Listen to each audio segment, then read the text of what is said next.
Vamos então continuarmos a leitura do livro Sexo e Obsessão, de Valdo Franco, pelo espírito de Manuel Filomeno de Miranda. Capítulo 7. Programações abençoadas. Concluídos os trabalhos mediúnicos e afastados os membros encarnados do grupo da instituição, rumando aos seus lares, continuamos em febril atividade espiritual junto àqueles que haviam sido atendidos, mas cuja terapia deveria ser mais acurada. Alguns seriam transferidos para a nossa esfera de ação, outros ficariam alojados nas instalações da casa, diversos seriam liberados a fim de elegerem o melhor caminho a seguir, respeitando-se a liberdade de escolha de cada qual.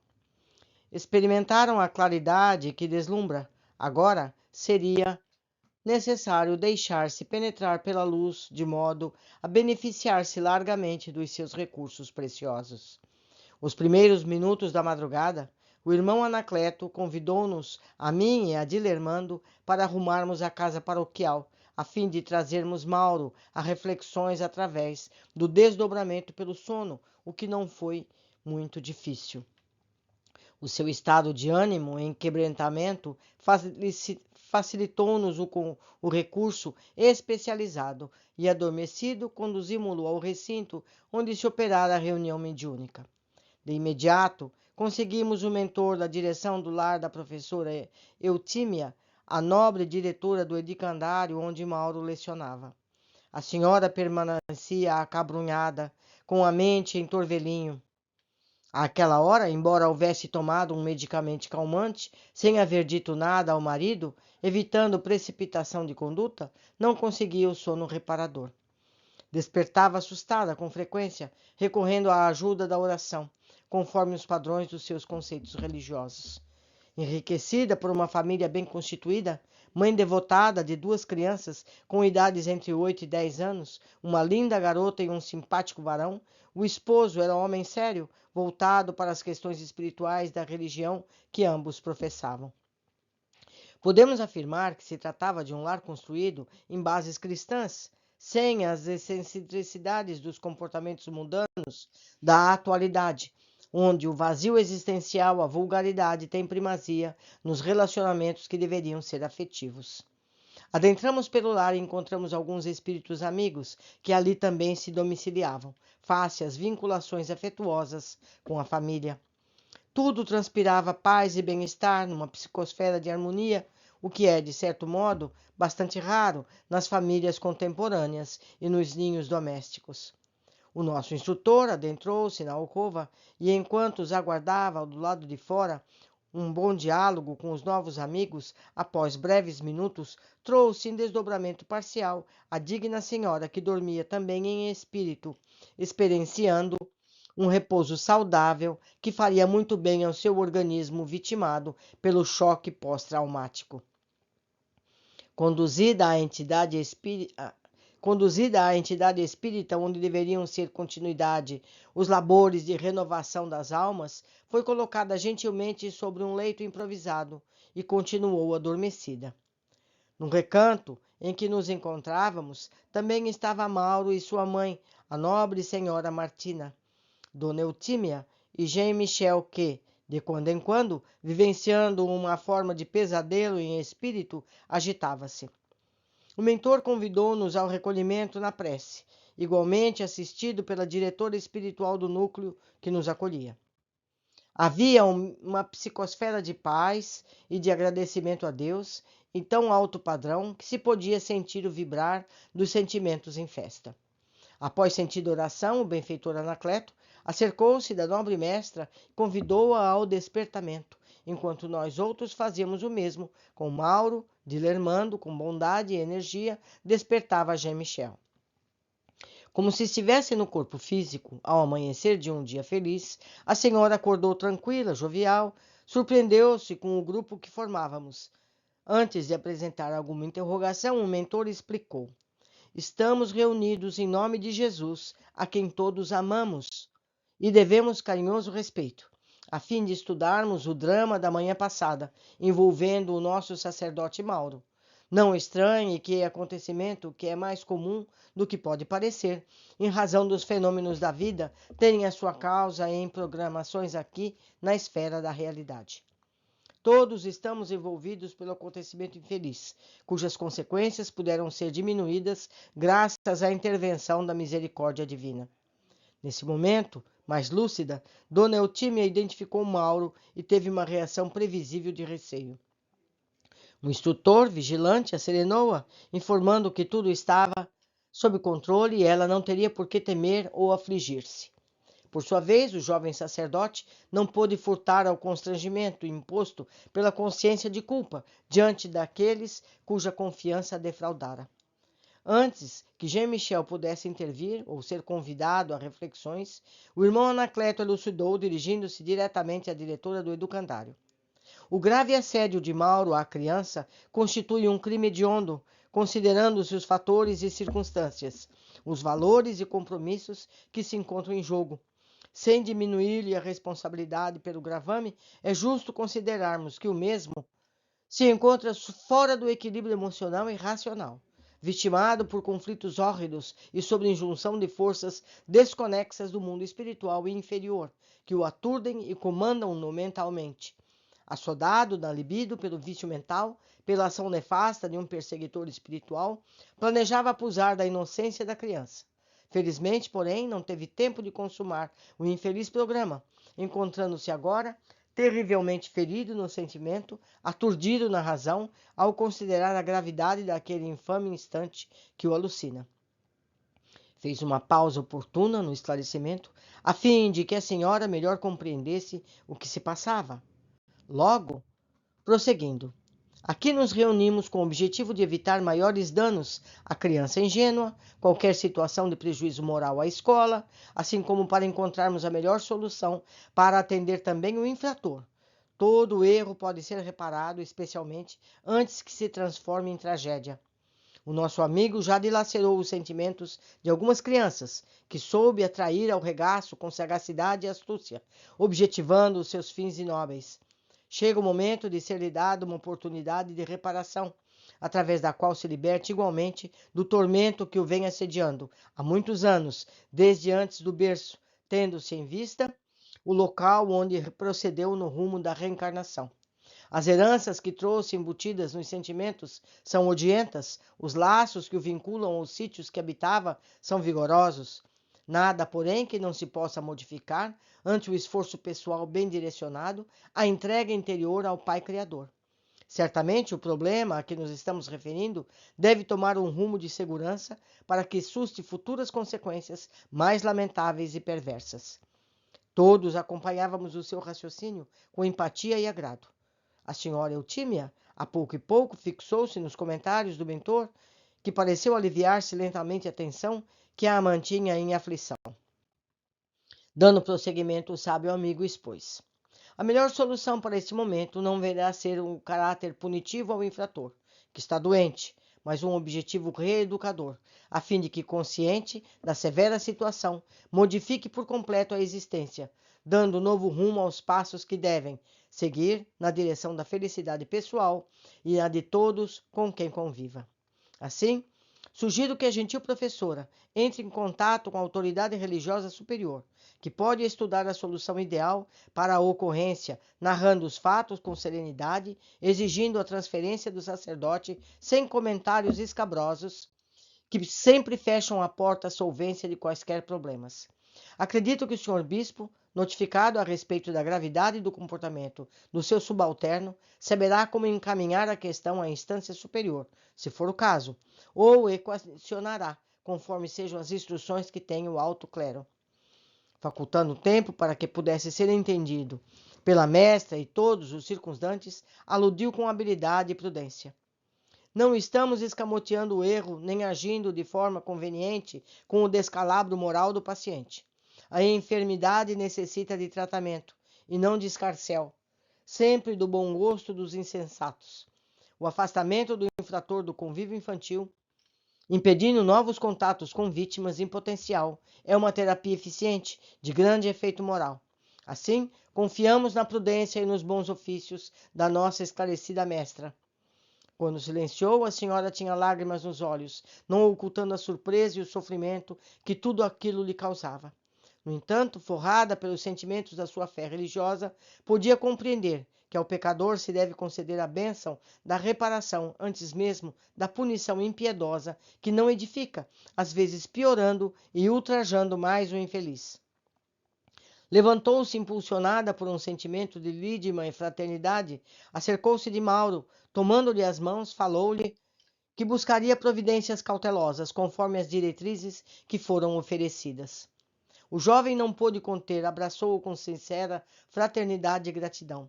Retornando ao seu lugar, a mestra permaneceu quieta, quando o mentor deu continuidade à reunião, agora dirigindo-se a Mauro.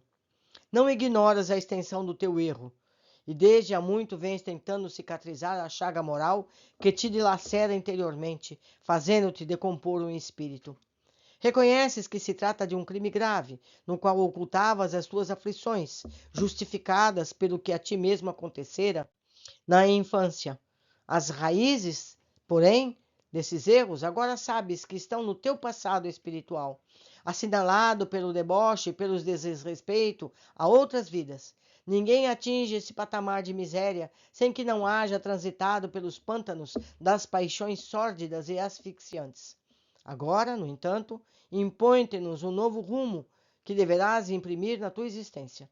Necessitas de tratamento especializado, de um expressivo afastamento das tuas obrigações sacerdotais, demorado estudo de ti mesmo, reeducação dos hábitos, começando pelos mentais. Os devaneios que vitalizas através das imagens que intercambias sob pseudônimo com outros doentes morais devem ser imediatamente interrompidos, pois que eles trazem para a alta carga de sensações perturbadoras que te fixam os painéis da mente, mais atordoando-te, mais excitando-te. Severas medidas disciplinares deverás impor-te para que possas reparar as vidas dilaceradas, mediante as que futuramente serão dignificadas. Ao despertares, terás uma nítida lembrança, quanto possível, destes acontecimentos que te participas, de modo a um novo programa te será delineado e deverás segui-lo com os olhos postos no amanhã feliz. Somente o bem incessante te constituirá refúgio e garantia de saúde moral sobre as bênçãos de Jesus, o herói silencioso de todos os momentos. Não tema, nem te permitas novos pesadelos de horror. Silenciando, foi interrompido pelos gritos impropérios de Jean-Michel, que indagava: Como? O infeliz não pagará pelos crimes perpetrados? Que justiça é essa? Onde o reto cumprimento dos deveres e das leis? Como é possível cobertar tanta miséria através de artifícios piegas de compaixão, de terapias de mentira? Ele é um criminoso consciente e terá que responder publicamente pelos desvios que tem se permitido pelo mal que vem praticando contra a pobre infância. As últimas palavras não escondiam alta dose de ironia, e o conjunto não ocultava a perfídia que se utilizava a fim de gerar conflitos e dúvidas. Sem perder a serenidade que lhe era habitual, o mentor respondeu-lhe com bondade e energia. Surpreendo-me com tuas palavras, porquanto, se considerarmos a questão do crime, no caso em discussão, o responsável não é somente aquele que transita no corpo físico, mas também o nosso astuto amigo, que sabe imprecar e proclamar a necessidade de justiça. A qual justiça te referes? Aquela da cidade do deboche, do paúde e depravação, onde os seres humanos se tornam escravos das próprias abjeções? Com que autoridade reclamas justiça, tu que tens sido execrado comparsa do hausto hospedeiro das tuas vis sensações? Acredita que os teus sofismas perturbem a claridade do nosso raciocínio?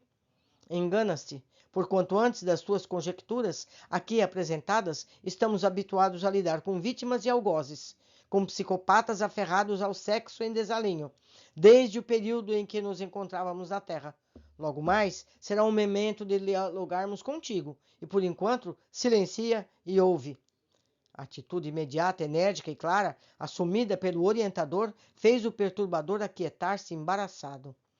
O nobre Anacleto deixará claro que desde os dias do corpo físico, no mundo, se houvera dedicado à sexologia, de cuja tarefa se desincumbira com elevada folha de serviços prestados aos enfermos e a outros portadores de distúrbio na área genésica. Por isso mesmo, prosseguia afeiçoado ao mistério de atendimento aos infelizes que tombaram nas paixões mais grosseiras do sexo enfermo, havendo sido designado por instância superior para a tarefa na qual nos encontrávamos investidos. Dando prosseguimento às instruções, voltou a Eutímia e explicou. Face à magnitude do evento infeliz, é de bom alvitre que, no primeiro momento, a dedicada diretora elucide ao esposo a ocorrência e com ele busque um contato com a sua eminência, o senhor bispo, pondo a par de tudo, de modo que se possam tomar providências sem as escabrosas contribuições da mídia que se compraz no lixo das misérias humanas. É certo que há uma outra mídia honesta, que narra os fatos conforme acontecem, divulgando-os e esclarecendo as pessoas, o que nem sempre acontece, com a correção que seria necessária.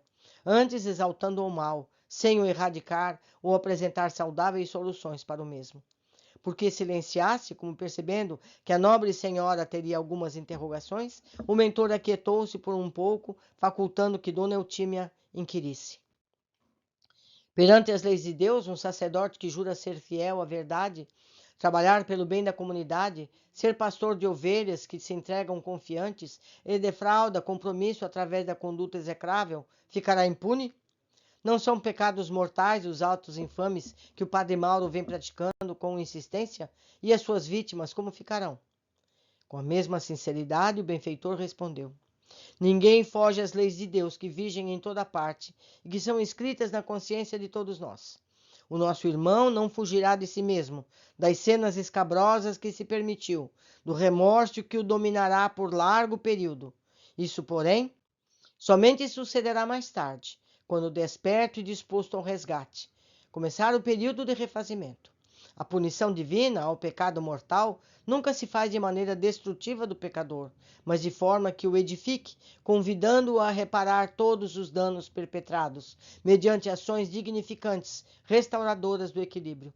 Por isso mesmo, é-nos todos muito difícil o julgamento correto, por desconhecimento das causas profundas e a modesta percepção de todo o acontecimento que somente a consciência cósmica penetra. Mas ninguém se libera da culpa sem padecer os efeitos danosos e cruéis. Interrompeu a explicação por um pouco, a fim de nos permitir assimilar o seu conteúdo profundo e continuou. Porque nós é dado perceber a renovação de Mauro já começou, a partir do instante em que se deu conta da própria loucura. Por sua vez, a misericórdia do Pai, em nome da sua justiça, facultar-lhe-á um longo período de isolamento, possivelmente em uma clínica, onde se irá reajustar aos padrões de comportamento saudável, inspirando-o a cuidar de crianças enfermas, portadoras de alienações mentais, distúrbios nervosos, assim resguardando-se da prática de atos indecorosos, assistindo-as, socorrendo-as, amando-as, sendo repudiado, maltratado e agredido. As entidades perversas que as obsediarem, sabendo do passado, do então futuro devotado benfeitor, agirão agressivamente, tentando desanimá-lo, provocando para que se afaste do bem e tombe novamente nos escuros abismos da loucura. Nesses momentos, porém, luzirá o amor do Pai, inspirando-o a prosseguir. A sua mãezinha desencarnada, que o vem ajudando a sair do fosso, ser-lhe-á anjo da guarda, insistindo pela renovação e felicidade. Igualmente não faltarão outros socorros, porque o bem é a coroa da vida e jamais segue a sós, sem amparo na retaguarda e com atração na vanguarda. As criancinhas danificadas emocionalmente receberão igualmente o melhor conforto moral e espiritual, ao invés de, após o escândalo, receberem poupudas indenizações, expostas ao ridículo, aos conflitos públicos, ao escárnio daqueles mesmos que aplaudem as eclosões das cenas estúpidas e escabrosas. Aprisioná-lo em um cárcere infecto, colocado entre bandidos outros que poderão assassiná-lo, como vem ocorrendo no mundo, de maneira alguma fará deter a eclosão de episódios de pedofilia que se multiplicam em razão do deboche que desgoverna as criaturas. Antes, estimularão outros enfermos a serem mais hábeis, a investirem mais no turismo sexual em grande voga, que rende fortunas incalculáveis aos seus exploradores e aos veículos de informação que os divulgam com dubiedade, sem o caráter sério de deter o fluxo destruidor. Novamente fez pausa, adentrando pelo futuro da programação que fazia em mente, sob os auspícios de venerandos mensageiros da luz, concluiu: chegará o dia em que a perversidade desaparecerá da terra e a escabrosidade das almas será substituída pela compaixão e pelos sentimentos de amor, com respeito pela vida. Nesse dia, que certamente não será imediato, as ocorrências abomináveis estarão nas páginas da história, como pertencentes ao período de brutalidade e primitivismo da criatura humana, como ocorre com inúmeros fenômenos do passado. Até chegar esse momento, a todos nos cabem as atitudes de ajuda, de compreensão, de energia e de bondade, reeducando os calcetas, atendendo às vítimas, de forma que o equilíbrio moral predomine nos arraiais da sociedade terrestre. Nosso irmão enfermo transitará um longo percurso de recuperação, reconquista de si mesmo. Ajudemo-lo antes de o destruirmos, considerando que a vida de bênçãos de todo aquele que estiver sem pecado, atire-lhe a primeira pedra. Todos nós encontrávamos emocionados. A lógica, a temperança, a sabedoria do benfeitor levantavam-nos a reflexões interiores muito profundas, quando analisamos o que fizéramos e como nos encontrávamos ante o infinito de possibilidades edificantes que nos aguardavam. Dona Eutímia anuiu completamente, apresentando-se serena e quase feliz. Nesse momento, o benfeitor dirigiu-se a Jean-Michel, que se apresentava aturdido ante o que acabava de ouvir. Desde quando perdera o discernimento, tombara no abismo do ódio, da perversão moral, da criminalidade, não tivera ensejo de refletir em torno da vida e da sua grandeza, dos objetivos essenciais ao crescimento para Deus, que é inevitável. Dava-se conta, nesse momento, do engodo que se permitia e da ilusão que buscara transformar em realidade eterna, ludibriando os códigos divinos. Quase atoleimado, ouviu o irmão Anacleto falar-lhe: quanto a ti, irmão querido, o amanhã sorri 1000 dádivas de felicidade. Chegou o momento de te libertares também da canga odienta, do sofrimento bestial, que em nada te ajuda, antes mais te alucina. Da situação de vítima da hediondez, que tornar-se comparsa e fomentador de novas misérias contra a humanidade. Hipnotizado pelo prazer selvagem, já perdeste o rumo dos teus nefandos objetivos, que eram de perseguição, tombando nas malhas da rede de misérias que teceste, tornando-te vítima de ti mesmo, dos teus planos diabólicos. Agora desperta para a vida nova, para novos compromissos. Ouve, Jesus te chama para a felicidade e não te podes negar ao ensejo especial. Renascerás na carne, oportunamente, chagado e aflito, com os estigmas que cravaste nos tecidos sutis do espírito através do teu corpo intermediário, hoje deformado em dilacerações. Já imprimiste no teu futuro uma infância limitada por anomalias mentais e físicas de várias naturezas, na qual te demorarás por mais ou menos uma dezena de anos tormentosos, visitado vez por outra pelos teus companheiros no antro de depravação, que te explorarão as energias mais afligindo-te. Nesse exílio libertador, terás como benfeitor e companheiro pela senda de espinhos o nosso Mauro, que te recolherá na casa da caridade, que erguerá oportunamente em distante recanto do Brasil, em cuja oportunidade vos amareis, ajudando-vos reciprocamente. Confia em Deus, que é teu Pai, como é nosso. Liberta-te de ti mesmo, desse comportamento infeliz que te desnaturou. Quando possível, estaremos contigo, e outros benfeitores nunca te apartarão, ajudando-te da desincumbência do dever. O infeliz encolheu-se como se desejasse ocultar as formas degeneradas, prorrompeu em pranto volumoso, desesperador, quase convulsionando. Foi então que Mauro, reassumindo a personalidade de Madame X, a antiga dama lasciva, pervertida dos dias do Império Napoleônico, levantou-se telementalizada pelo guia Anacleto, abraçou o sofredor, dizendo-lhe em lágrimas: Ajuda-me com teu perdão, a fim de que eu te possa ajudar com a minha compaixão. Juntos possamos reabilitar-nos de todo o mal que fizemos, através do bem que possamos fazer. Somos duas aves feridas que, temendo voar, receando o tombo no abismo. Deus nos dará forças, ajudar-nos a recuperar nossas plumas, para que planeemos acima do Pantanal, que nos retém afogando-nos. Perdoa-me, por Deus, eu estava louca e venho continuando em alucinação. Não pude prosseguir, porque o verbo ficou estrangulado na garganta túngida. O abraço, porém, que a sua vítima não pôde evitar, naquele momento selava compromissos de acerbas dores para o futuro, todavia abria a vida redentora de libertação. Tartamuteando, o espírito infeliz redagiu: que Deus nos perdoe a ambos, desditosos que somos. Cessados esses momentos de forte emoção, o irmão Anacleto concluiu: retornai aos vossos corpos, recordai-vos desse abençoado sono no país da realidade, dando-vos oportunidade para a conquista da paz. Tomado de profundo sentimento de gratidão, o nobre benfeitor orou, exteriorizando aos céus o reconhecimento profundo de todos nós. De imediato, os participantes do encontro espiritual foram reconduzidos aos seus lares, à exceção de Jean-Michel, que seria deslocado para outro lugar, onde seria preparado para a futura reencarnação, mediante a qual daria início a nova etapa da sua vida. A noite, que estivera recamada de estrelas cravadas no seu dossel de sombras, cedia lugar levemente ao rosto da manhã, que se colocava às primeiras claridades do dia, como a anunciar novos programas de bênçãos para muitas vidas. Meus amigos, a espiritualidade maior tem sempre a solução certa para todos nós. Todos nós temos um passado. Nenhum de nós está livre de ter errado. Então, Jean-Michel reencarnará como uma criança seriamente deficiente, física e mentalmente, e será abrigada pelo Mauro, que tem ligações desde os dias de Napoleão. E ali, um cuidando do outro, vão refazer a sua relação de ódio para uma relação de amor.